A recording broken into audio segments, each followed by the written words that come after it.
Hey there, welcome to Patucation. Quick one today.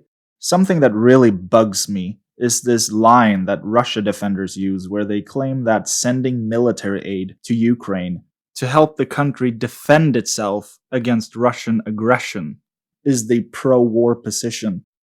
And they just want a quick end to the war so we can have peace. They argue that by helping Ukraine, we are prolonging the war and this will lead to more deaths. They usually don't articulate what ending the war quickly by dropping support for Ukraine would entail, i.e., either an outright victory for Russia in the war, or, if negotiations were to happen, Russia being in a stronger position than Ukraine. Why would we want Ukraine, the victim, to negotiate from a position of weakness as opposed to one of strength? Because it's just a talking point meant to muddy the water on the ethics of supporting a victim of a fascist invasion. I find this conflation of pro-war and pro-self-defense to be intellectually and ethically bankrupt. Like, if you saw a person being assaulted, obviously the right thing to do is help. Okay, say you can't intervene directly because the perpetrator of the assault has nuclear weapons. But you can toss the victim a bat to arm themselves with.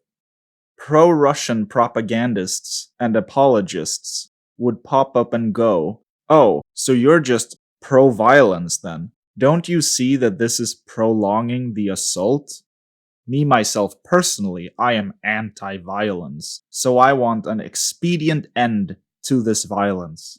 Whether that ends with the victim getting more hurt, dying, or being enslaved, it doesn't matter, right? What the victim wants doesn't matter, right? It kind of reminds me of that MLK quote about the, quote, white moderate who prefers a negative peace, which is the absence of tension, to a positive peace, which is the presence of justice, end quote. At worst, people implicitly defending Russia in this way are just on Russia's side and want them to win, and at best, prefer a negative peace, where the Ukrainian people lose their right to self-determination in favor of a negative peace on Russia's terms. The aggressor and instigator of this unjust war that is killing Ukrainians. Ukrainians who still want to fight for their country and want our aid to do so, by the way. And I'd take the victim's word over the word of someone implicitly defending the aggressor any day. Thanks for listening. Please leave a like and a comment and subscribe as it would help my channel immensely. If you enjoy my content, consider supporting me on Patreon with a small dollar donation. I will never paywall any content, but any support is greatly appreciated. See you next time.